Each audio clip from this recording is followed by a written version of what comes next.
Mercedes has been calling things with more than two doors coupes for quite some time now, so it really should be no surprise that they've decided that this all-new Mercedes-Benz GLE with a hatch and four doors is also a coupe, specifically a sport utility coupe. This is the Mercedes that's directly targeted at the Porsche Cayenne Coupe, also a vehicle with a few too many doors to be a coupe, and of course the BMW X6.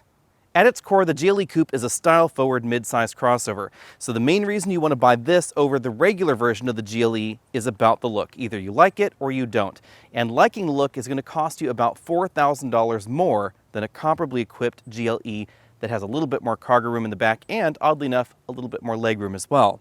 Looking at the GLE and the GLE Coupe head-on, you'll be hard-pressed to tell the difference. They have identical grills up front, identical large Mercedes logos in the middle, and identical bumpers below as well. The only real differences are going to be the headlamps, and if you take a look at the roofline, you'll notice that the GLE Coupe does have a lower roofline. The other way you'll be able to tell them apart is by this little AMG logo right here, because all of the coupes are going to be AMG models, whereas the regular GLE certainly has a number of non-AMG models.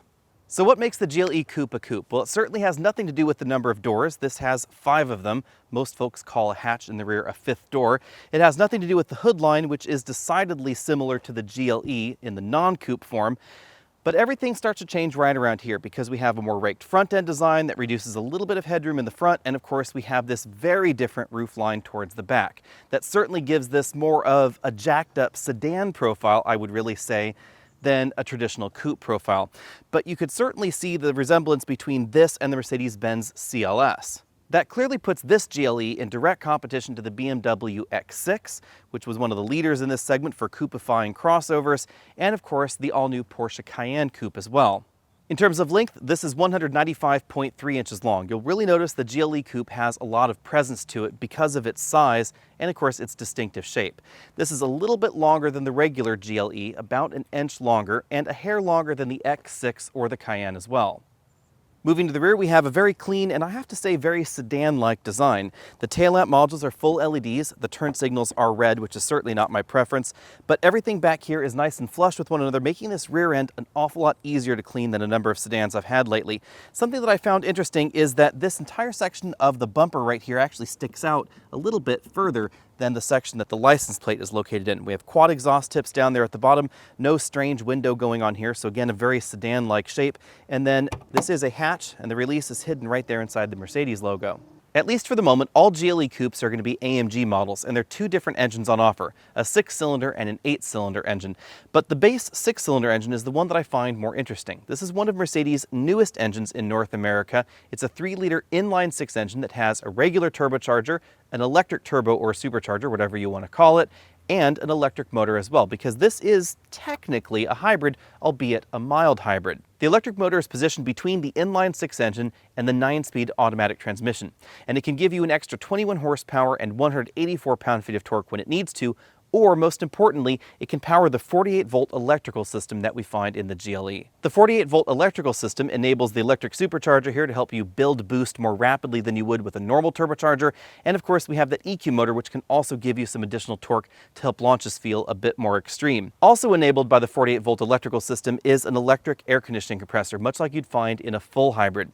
So when you come to a complete stop, the GLE will turn off its engine like we find in other vehicles with auto start-stop, but the air conditioning keeps running, more like a full hybrid and very unlike most vehicles with auto start-stop. That means that if you live in the southern parts of the United States, this vehicle is more likely to save you gas than some of those alternative luxury cars that have auto start-stop, but they don't have a 48-volt electrical system with an electric air conditioning compressor.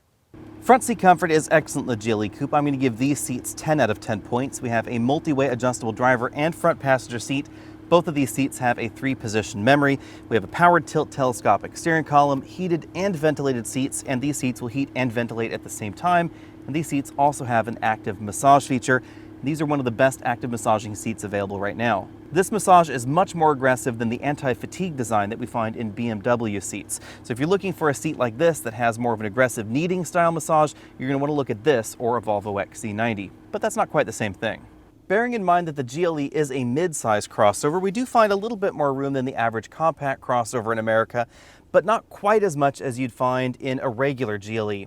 or an Audi Q8, which I guess you could call a sort of competitor to this. The Q8 is definitely a very style-forward vehicle, but it doesn't have quite the same coupe shape that we find here. However, there is an e-tron coupe, and I guess you could call that a bit of a competitor to this GLE. Sitting right here behind myself with the front seat adjusted for me at 6 feet tall, I have about 5 or 6 inches left. We have a reasonable amount of headroom in the rear, even though headroom does decline a little bit in the GLE Coupe. It's still pretty generous. I have about 2.5 inches of headroom. The model that I'm driving does have a large panoramic moonroof, but you'll notice it doesn't extend to over the rear passengers' heads. It cuts off right there about my knees. If I scoot all the way over to the right side of the vehicle, the front seat's all the way back in its tracks, I still have about 2.5 inches of legroom left. So even though the GLE Coupe is clearly going to be less practical than the regular GLE, just due to the size of this, it's still going to be very comfortable in the back seats. The rear seats appear to be a little bit higher off the ground than some of the boxier competition, so this might be a little bit less comfortable for adults. And the rear seats fold in a 40-20-40 fashion, if I can get this seatbelt out of the way. 40-20-40 folding rear seats allow you to stick larger cargo items more easily into the vehicle while still carrying 4 passengers. So if you want to go on a ski holiday, put those large skis right here inside the vehicle rather than on top of the vehicle. That's certainly easier to do. Another nice touch is the center seat belt position comes out of the center of the seat right here rather than out of the ceiling like we find in some of the competition. That means that if you plan on putting a child seat right here in the middle, it's going to be sitting more squarely in the center of the seat, and it's certainly going to be more comfortable for everybody involved. And of course, we have a center seat belt, which is something that we don't see in the coupe version of the Cayenne. That's a 4-seat vehicle only for some reason. As you could imagine, the sexy profile of the GLE Coupe compromises cargo capacity. We find 23 cubic feet of storage space back here versus over 38 cubic feet for the non-coupe version of the GLE. This is 1 cubic foot above the Cayenne Coupe, but it is notably less space than you'd find in the Audi Q8, which is certainly style forward, but not quite the same style that we find in this model. That said, however, this cargo area is still pretty decently sized and quite practical. We have a hard cargo cover right here, which does make the interior a bit quieter, but I do find a little less convenient. You can pull this completely out of the cargo area, but then you don't really have anywhere to store it inside the vehicle. You can put it under the load floor, but the load floor will not sit flat when it's down there. On the other hand, because we have basically the same structure as the rest of the GLE lineup, if you want to put larger cargo inside the vehicle, that's certainly possible if you fold down the rear seats, because this has a very long, but admittedly not quite as tall of a cargo area.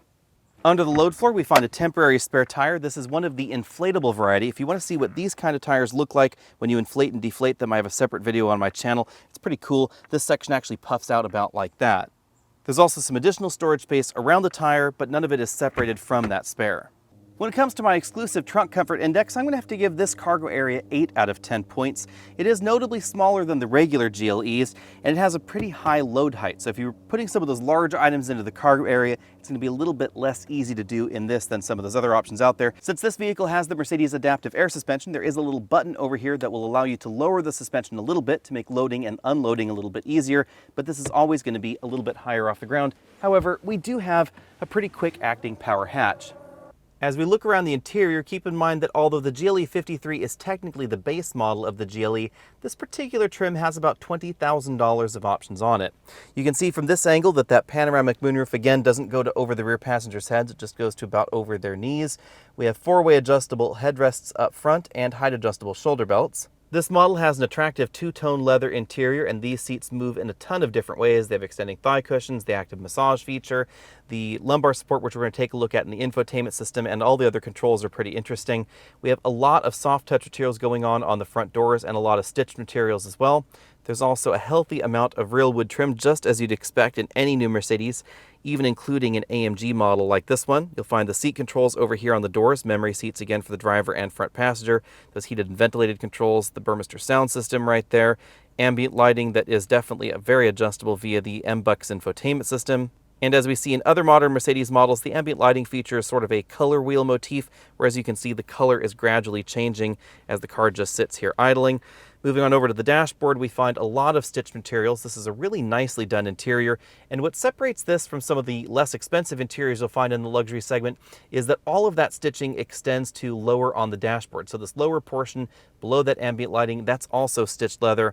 And then we find all that stitching right there around all those climate controls and those 4 central air vents. Then right in the middle of everything, we have basically the same 2-screen style Mercedes infotainment and instrument cluster setup that we find in a variety of different new products. This infotainment system is a touchscreen system. It can also be controlled via a scroll wheel on the steering wheel itself. So you can see I'm controlling that via that control right there. or a touchpad in the center console. My one complaint about this system is that for some reason Apple CarPlay does not use the entire screen. Some folks have asked, is this an Apple limitation? No, this is actually a Mercedes limitation. They simply chose to have Android Auto or Apple CarPlay only using that center section right there. The system has gotten easier to use with successive software updates. We have some quick access buttons to some of the vehicle settings there, the vehicle assistant settings, but I'm over here to take a look at the seats. We have an auto seat adjustment where you can tell the vehicle how tall you are. There's the massage screen where you can choose a number of different active massages. We can go over to seat comfort. This is where we find seat kinetics. This adjusts the seats very slightly, moves the back up, down, etc. to reduce fatigue as you're driving. This is where we find the lumbar support adjustment. So if I click here, you can see you can shape the lumbar any way you want via that display. That's really quite interesting. This is also where we find the side bolster inflation and deflation, heat seating balance, whether you want a little bit more heat on the back or on the seat bottom cushion, or you want them to be equal. Continuing down the dashboard, we have physical controls for the climate control system. The engine start-stop button is right off over there. We have some USB inputs for the infotainment system, and not enough room really to close the lid on some of those larger smartphones. This is a roller style lid. It's black, not wood trim like we find up there. Behind that, we have two large cup holders, easily able to accommodate large American takeout drinks, and these cup holders are heated and cooled. However, their proximity to the Mercedes infotainment controller I find a little bit annoying, because if you are reaching for some of those drinks or anything else that you have in that general vicinity, you may end up touching this trackpad right here. This is the other method for interacting with that infotainment system. We have the drive mode selector here. This allows you to choose between a ton of different drive modes. 360-degree camera activation button right here. It also takes you over to the parking sensor screen. We have a car button that takes you over to the quick access settings for the vehicle, favorites button, telephone, radio, media, power, and volume right over there. This is the only place where you'll find track forward, backward toggles on the vehicle. Behind the wrist rest, we have another button bank. This toggles the manual mode for the transmission on and off. We have stability and traction control here. We can choose between a sport mode or you can turn it completely off. This is the adaptive air suspension height controller. This controls the firmness of the adaptive air suspension, and this one toggles the active exhaust valves open and closed. On the driver's side, we have a full LCD instrument cluster. This is one of the more configurable LCDs that we find currently in the luxury segment. It's controlled in a very similar manner to the infotainment system. On the right side of the steering wheel, we have one of these BlackBerry-style scroll buttons here. You can scroll across like that and then click it down. On the left side of the steering wheel, we have one of these touch scrolly controllers that controls the instrument cluster. And then on the right, we have a similar one for the infotainment system. Out on the road, the GLE Coupe drives, as you'd expect, very much like the regular GLE. There is a little bit of a weight savings for the coupe version, about 150 to 200 pounds depending on how you look at the options, but this is still going to weigh nearly 5,000 pounds. So this is going to be a lot heavier than something like a Mercedes-Benz C43 AMG, or even comparably equipped versions of a Mercedes-Benz E-Class. Even though the GLE Coupe is styled like a lifted off-road version of the CLS, this is going to drive very much like the similar three-row Mercedes. The curb weight is the reason that 0 to 60 happens in 5.2 seconds in this model. You will find faster 0 to 60 times in a similarly powerful Mercedes sedan. But they really did work some braking magic with this model. We have big brakes and we have big meaty tires on this, and that's why this was able to stop from 60 miles an hour back to 0 in 114 feet. That's also how, even though this weighs about 5,000 pounds, it just sticks to the road like you would not think an SUV could. And they've also done a really great job with the suspension tuning. This has an adaptive height air suspension to it.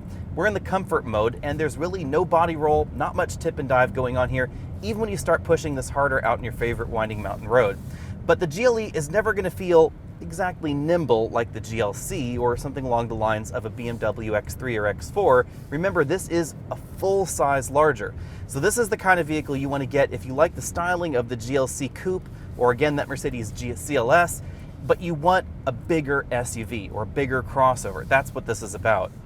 And of course, if you want this look and you want absolutely insane numbers, then you could get the GLE 63 AMG or the GLE 63S. Those are going to bring this to absolutely bat-crap crazy numbers. But as it is, 5.2 seconds is certainly respectable in this model.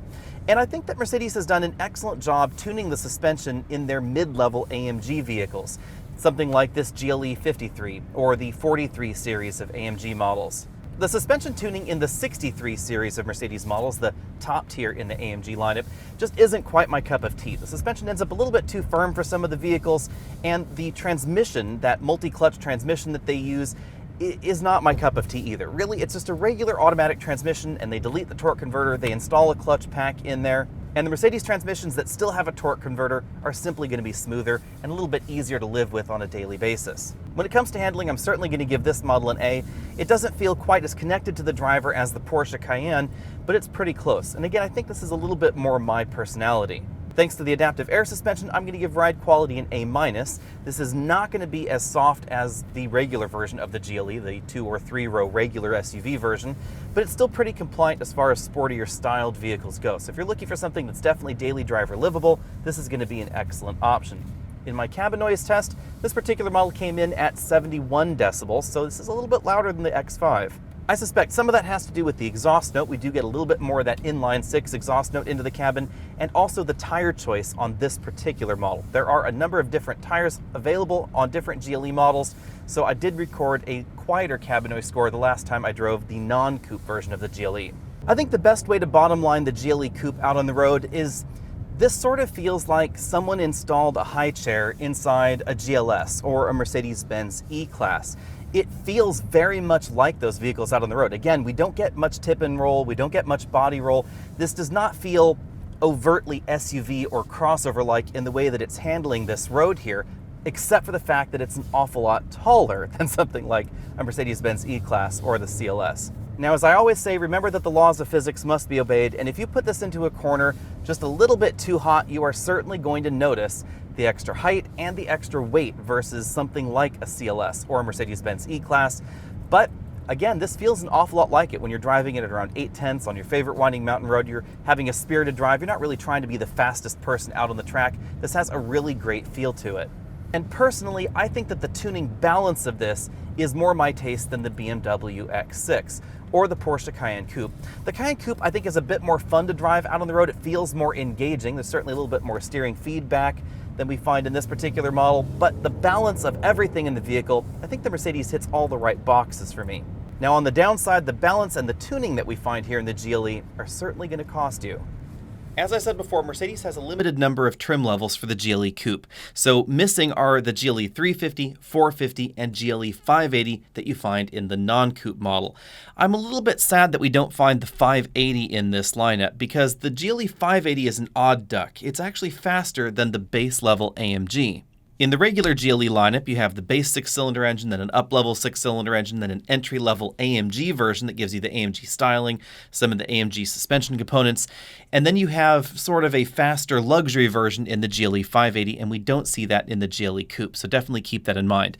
That means it's a little bit different than something along the lines of the BMW X6. But like the X6 versus X5, the GLE Coupe really is the way that Mercedes makes the model more expensive. It's about $4,000 more than a comparably equipped regular GLE without the squished rear end. Speaking of the X6, clearly that has to be the first competitor here. Although the X6 does not start in a M Performance version, it does have performance very similar to the base AMG engine. 0 to 60 times in the base 6-cylinder version of the X6 are very similar to the base GLE Coupe. The big difference in the engine lineup is that we have a middle option, the M50i version of the X6. And for the price tag on our GLE 53, you probably could have bought a base version of the M50i if you wanted the extra level of performance and that V8 soundtrack in the BMW. Then, of course, there's the full-on X6M, which is a direct competitor to the GLE 63. If you're looking for something that's a little bit sportier and a little bit more style forward, then I certainly got more looks in the GLE than in the X6. I do think that it looks a little bit better in terms of proportion than the BMW as well, and I like the AMG touches on the inside. Remember, the GLE 53 is the more livable AMG model. It's not the full-on hardcore AMG like the GLE 63. Although the 63 in the GLE is actually still pretty livable, to be honest, as is the X6M. In this comparison, the X6 comes across as a little bit more practical. I think that the styling is a little bit less controversial, perhaps, than the GLE's styling, although again, I think I like the GLE styling just a little bit more, and we get a little bit more cargo room in the back of the X6. The interior is beautiful in both of these vehicles, but they're targeting slightly different shoppers. The Mercedes has those 2 large LCDs right in the dashboard.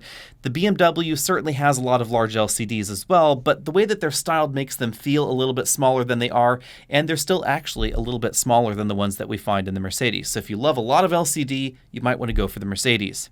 I think BMW's iDrive system is a little bit easier to use, but it's not quite as feature-rich as the Mercedes-Benz infotainment system that we find in the GLE. Certainly, the instrument cluster is way more configurable in the Mercedes than in the BMW. BMW is really going after sporty simplicity, and Mercedes lets you configure that instrument cluster in a ton of different ways. I really, really love the Mercedes instrument cluster at the moment. In terms of driving dynamics, the two vehicles are honestly pretty equal, just as you'd expect from two head-to-head German competitors. It really comes down to a bit of a preference. I think I like the way the suspension is tuned in the GLE just a little bit more than the X6, especially if we're talking about the X6 base version to the GLE. That said, however, I do like the M50i version of the X6, and I really wish that there was this medium ground in the GLE lineup somewhere in the middle between the 53 and the 63, and unfortunately there isn't at this time. If you want to spend a little bit more than the base GLE 53, but you don't want to go all the way on up to the GLE 63, then actually I think the BMW X6 M50i is a good alternative. You get a lot of additional power, you get that V8 soundtrack, but it's not quite as expensive as the full-on performance version. It also ends up being a little bit more livable, a little bit more comfortable for daily driving as well. The only other direct competitor in America at the moment is the Porsche Cayenne Coupe. That will set you back significantly more than the non-coupe version of the Cayenne. It's about $9,000 more, even though we get the same engine lineup essentially under the hood. I was a little bit skeptical about a Porsche Cayenne Coupe because I wasn't the biggest fan of the Cayenne's look when it first came out. It's grown on me a little bit, and I think that the current version has refined the shape a lot more. But I have to say that for some reason, I like the Cayenne Coupe more than the regular Cayenne in terms of its design. And I can't really say the same thing about the GLE Coupe versus the non-coupe or the X6 versus the X5. I think it's because the Cayenne Coupe really does look a little bit more like a Panamera perhaps, or a 911. The profile just seems to work better with the shapes going on in the grille, on the sides, etc., all the way around the Cayenne Coupe. Now the Cayenne Coupe does get fantastically expensive. That is important to keep in mind. Porsche has so many standalone options, it will take you a good 30 minutes just to read through them all and read the descriptions and find out which ones you might like. You have a ton of different leather choices, some really truly expensive wheel options, paint options. You can choose your dashboard color separately from the seats. You got different seatbelt choices, tons and tons and tons of options. You can choose the color of the face on the tachometer, even on your dashboard, and all of that will cost you an awful lot of cash. So even though the base price of the Cayenne Coupe is very similar to the GLE, if you get carried away with options, it is going to be quite expensive. And remember that there are a ton of things that you might wish would be standard on something like a Cayenne Coupe for about $76,000, but are actually going to be optional, like adaptive cruise control. Some of you might be thinking that's pretty normal for European options. What is he talking about? Well, just take a look at the very top-end version of the Cayenne Coupe. It starts at $166,000, but it will easily go up to over $250,000 if you start getting carried away with the options, like the carbon fiber packages, some of the extra leather options, etc. So definitely keep in mind that the Cayenne is gorgeous, but it will definitely eat you alive when it comes to the option selection. On the other hand, I think that the Porsche is not just more attractive outside, I think it's also a little bit prettier than either of these options inside. It comes across as a little bit more cohesive, definitely in keeping with the other Cayenne and of course the Porsche Panamera as well. Porsche has done a really great job at interior refinement. All of their latest models have beautifully done interiors. The attention to detail is absolutely excellent. And if you want more levels of customization than are available in the BMW and Mercedes, you can do that in the Porsche, but again, it will certainly cost you more cash. On paper, the Cayenne Coupe appears to be a little bit slower 0 to 60 than the base X6 or the base GLE, but I expect that in reality, they're probably going to be a lot closer together. Hopefully, I will be able to get my hands on the Cayenne Coupe coming up very, very soon. I've asked Porsche to please send me the absolute base version, if at all possible, because they do get fantastically expensive, as I mentioned before. Hopefully, I'll be able to have my hands on one sometime later this year, probably in December or so. But if they try and offer a really expensive one, I probably will end up saying no, because it's really out of the price range of some of these other options that we've been talking about. Outside of the Cayenne Coupe and the BMW X6, we don't really have any other sportback or coupe-like options in this crossover segment. You could, I suppose, look at something like an Audi e-tron Sportback as an alternative, because when you look at the Audi lineup, it's the only thing in this size category and price category that has this same overall shape. Some folks might want to cross-shop the Audi Q8, of course, but the Q8 really is targeted more at the two-row versions of the X5 and the regular GLE, not the Sportback-shaped GLE and X6. As long as the electric drivetrain and the relatively short 218-mile range of the e-tron don't bother you, however, I think the e-tron comparison is definitely apt, because the e-tron has a really nice modern-looking interior. I love the electronic gadgets and systems that we find in the e-tron, so it definitely has the guts to compete with the Mercedes-Benz GLE. And performance is certainly there as well. Be sure and let me know what you think about the e-tron and how it compares in this segment down there in the comment section below, especially if you own an e-tron and perhaps you were cross-shopping it with something like a BMW X6. The e-tron Sportback is brand new, and hopefully I will also be able to get my hands on it before the end of the year. Unfortunately, there's been a bit of a delay in getting those e-trons up here to Northern California, so I don't really know exactly when that's going to happen, but hopefully I will be able to do that soon. The e-tron Sportback is, again, like the rest of the competitors I've been talking about here, the slightly less practical version of the regular e-tron, but the two big selling points for this model are the tax credits and cost of operation. Operating the e-tron is probably going to be a lot less expensive than any of the other options that I've talked about so far. Bottom lining the GLE Coupe, I think, is pretty easy. It definitely treads this middle ground between the BMW X6 and the Porsche Cayenne.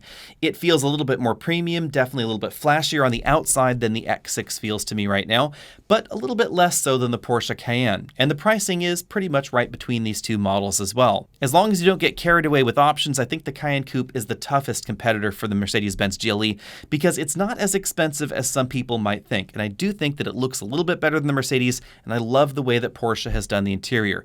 You just have to be careful with those options, of course, because they can get fantastically expensive.